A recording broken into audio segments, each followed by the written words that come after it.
Assalamualaikum warahmatullahi wabarakatuh.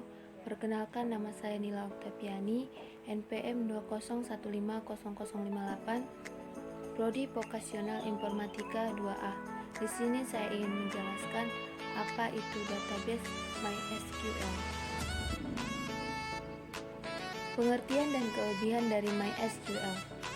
MySQL adalah sebuah DBMS menggunakan perintah SQL yang banyak digunakan saat ini dalam pembuatan aplikasi berbasis website. MySQL dibagi menjadi dua lisensi. Pertama adalah free software, di mana perangkat lunak dapat diakses oleh siapa saja. Dan yang kedua adalah shareware, di mana perangkat lunak berpemilik memiliki batasan dalam penggunaannya. Kelebihan dari MySQL antara lain bersifat open source, mendukung penggunaan multi-user, terintegrasi dengan bahasa pemrograman yang lain, sajian tipe data yang bervariatif, struktur tabel cenderung fleksibel, sistem keamanan yang telah terjamin, tidak membutuhkan kapasitas RAM yang besar, perangkat lunak portable, support untuk spesifikasi hardware yang rendah, dan memiliki performa yang baik. Kekurangan dari MySQL dan cara kerjanya. Kekurangannya yaitu kurang cocok untuk mengembangkan aplikasi berbasis game dan mobile, technical support yang kurang mendukung, dan kurang mendukung untuk pemakaian database dengan kapasitas besar. Cara kerjanya, MySQL didasarkan pada model client server. Inti dari MySQL adalah server MySQL yang menangani semua instruksi atau perintah database. Server MySQL tersedia sebagai program terpisah untuk digunakan dalam lingkungan jaringan client server dan sebagai perpustakaan yang dapat disematkan atau ditautkan ke dalam aplikasi yang terpisah. MySQL beroperasi bersama dengan beberapa program utilitas yang mendukung administrasi database MySQL. Perintah dikirim ke MySQL server melalui MySQL client yang diinstal pada komputer. MySQL pada awalnya dikembangkan untuk menangani database besar dengan cepat. Meskipun MySQL biasanya diinstal pada satu mesin saja, MySQL dapat mengirim database ke beberapa lokasi karena pengguna dapat mengaksesnya melalui interface klien MySQL yang berbeda. Interface ini mengirimkan pernyataan SQL ke server, kemudian menampilkan hasilnya. Data Definition Language atau DDL. DDL berguna pada saat Anda ingin mendefinisikan data di dalam database. Terdapat beberapa query yang dikelompokkan ke dalam DDL, yaitu argumen DDL di atas perlu Anda pahami karena merupakan dasar penggunaan SQL di bagian awal pembuatan database. Contohnya saja, jika belum menjalankan perintah create, Anda belum bisa melanjutkan penggunaan argumen yang lainnya. Create dipakai untuk membuat tabel dan database. Drop dipakai untuk menghapus database dan tabel. Alter dipakai untuk mengubah struktur tabel yang sudah ada. Data Manipulation Language atau DML dapat Anda pakai setelah menjalankan perintah DDL. DML berfungsi untuk memanipulasi, mengubah, atau mengganti isi dari database atau tabel yang sudah ada. Terdapat beberapa perintah DML yang perlu Anda ketahui, yaitu insert dipakai untuk memasukkan data ke dalam tabel pada database, update dipakai untuk mengubah data yang ada di dalam tabel pada database, delete dipakai untuk menghapus data di dalam tabel pada database. Data Control Language atau DCL.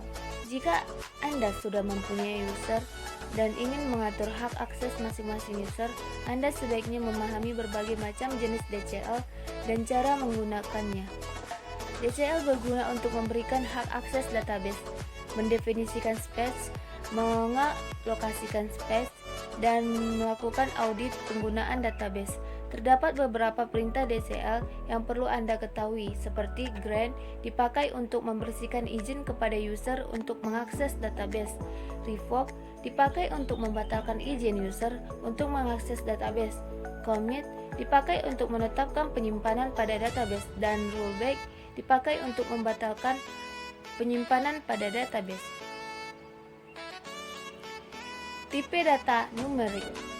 Tipe data angka atau numerik merupakan tipe data yang dapat kita gunakan pada suatu variabel konstanta yang dapat menyimpan nilai berupa angka.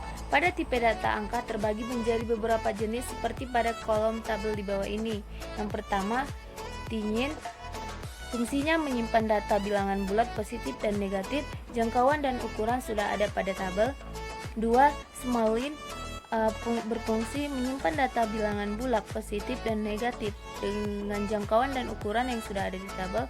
Medium min menyimpan data bilangan bulat positif dan negatif. In fungsinya menyimpan data bilangan bulat positif dan negatif. Begin fungsinya menyimpan data bilangan bulat positif dan negatif. Float berfungsi menyimpan data bilangan pecahan positif dan negatif presisi tunggal. Double berfungsi menyimpan data bilangan pemecahan positif dan negatif presisi ganda. Real berfungsi menyimpan data bilangan pecahan positif dan negatif presisi ganda. Decimal berfungsi menyimpan data bilangan pecahan positif dan negatif. Dan numerik berfungsi untuk menyimpan data bilangan pecahan positif dan negatif dengan jangkauan dan ukuran sudah ada pada tabel. Membuat database dan tabel pada MySQL. Create database, nama underscore database. Jika query di atas sudah benar, maka seharusnya akan menampilkan pemberitahuan sebagai berikut. Query of satu row vested buka kurung 0,00 sek. Untuk lebih jelasnya seperti gambar berikut. Selanjutnya, create table nama underscore table. Nama underscore field tipe panjang, nama underscore field tipe panjang, primary key atau nama underscore field underscore key. Bentuk query di atas adalah bentuk umum dalam membuat sebuah tabel yang sudah disederhanakan dan hanya sebagai contoh saja. Berikut ini penjelasan maksud dari query sederhana di atas. Create table adalah perintah yang digunakan untuk membuat sebuah tabel di database MySQL. Nama underscore table adalah penamaan untuk tabel di dalam database. Nama underscore field adalah penamaan untuk field atau kolom di dalam tabel. Tipe adalah pemberian sebuah tipe data untuk field atau kolom. Panjang adalah pemberian ukuran, jumlah atau batasan data yang masuk pada sebuah field atau kolom. Primary key digunakan untuk mendefinisikan kunci pada field atau kolom. Dan nama underscore field underscore key adalah field atau kolom yang dimasukkan untuk dijadikan sebuah kunci pada tabel. Query insert digunakan untuk menambahkan baris data baru pada sebuah tabel. Contoh query insert adalah seperti berikut. Insert into nama underscore table first. Misalkan kita akan menambahkan sebuah baris data baru pada tabel, yaitu tabel underscore mahasiswa seperti di bawah ini. Kemudian jika ingin menambahkan banyak baris data dalam satu kali query bisa dengan cara seperti di bawah ini. Perlu diperhatikan bahwa untuk setiap data baru dipisahkan dengan koma di sebelah tanda kurung. Query select digunakan untuk menampilkan baris data yang terdapat pada sebuah tabel. Khusus query select ini saya akan membahasnya secara tersendiri pada tutorial selanjutnya. Mengingat query select diperlukan filter-filter tertentu untuk menampilkan data yang menampilkan seluruh field yang terdapat pada tabel bersangkutan. Sebagai contoh, kita akan menampilkan seluruh field pada tabel underscore mahasiswa. Select from table underscore mahasiswa menampilkan field tertentu. Untuk menampilkan field tertentu saja, contohnya adalah seperti berikut. select nama underscore field 1, nama underscore field 2, titik-titik from nama sampai from nama underscore table. Sebagai contoh, kita akan menampilkan field name, nama dan gender pada tabel underscore mahasiswa. Select name, nama, gender from tabel underscore mahasiswa. Menampilkan baris dengan seleksi. Untuk menampilkan data dengan filter atau seleksi tertentu dibutuhkan klausa atau where di awalnya. Query dari proses penampilan data dengan seleksi adalah sebagai berikut. Select nama underscore field 1, nama underscore field 2, sampai from nama underscore table where. Untuk menampilkan seluruh field, hapus nama atau field tersebut dari query yang dibuat dan masukkan tanda bintang. Sebagai contoh, saya akan menampilkan data mahasiswa yang hanya berjenis kelamin laki-laki pada tabel underscore mahasiswa. Select name, nama, tempat underscore lahir, tanggal underscore lahir, from tabel underscore mahasiswa, where gender sama dengan L. Update. Query update digunakan untuk mengubah nilai sebuah baris data. Perintah update ini harus menggunakan klausa where untuk mencegah terjadinya perubahan pada seluruh data, kecuali jika memang ingin mengubah seluruhnya, maka tidak diperlukan klausa tersebut. Query yang digunakan untuk mengubahkan nilai baris data adalah sebagai berikut. Update nama underscore table, set nama underscore field 1 sama dengan full, nama underscore field 2 sama dengan full where. Klausa where di atas boleh ada, boleh juga tidak, tergantung dari penggunaan masing-masing. Sebagai contoh, saya akan berubah nama dan tempat lahir mahasiswa yang memiliki NIM 11015510. Data mahasiswa dengan NIM 11015510 sebelumnya adalah seperti berikut.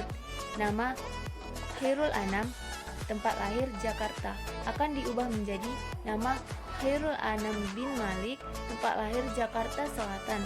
Query untuk merubah data di atas adalah sebagai berikut. Update tabel underscore mahasiswa, set nama sama dengan Khairul Anam bin Malik, tempat underscore lahir sama dengan Jakarta Selatan, where NIM sama dengan 11015510. Anda bisa merubah field lainnya seperti gender, tanggal lahir, atau NIM dengan cara memasukkan field beserta nilai yang akan diubah seperti contoh di atas. Delete. Query delete digunakan untuk menghapus baris data. Sama seperti perintah update di atas, perintah atau query delete biasanya diikuti dengan klausa where.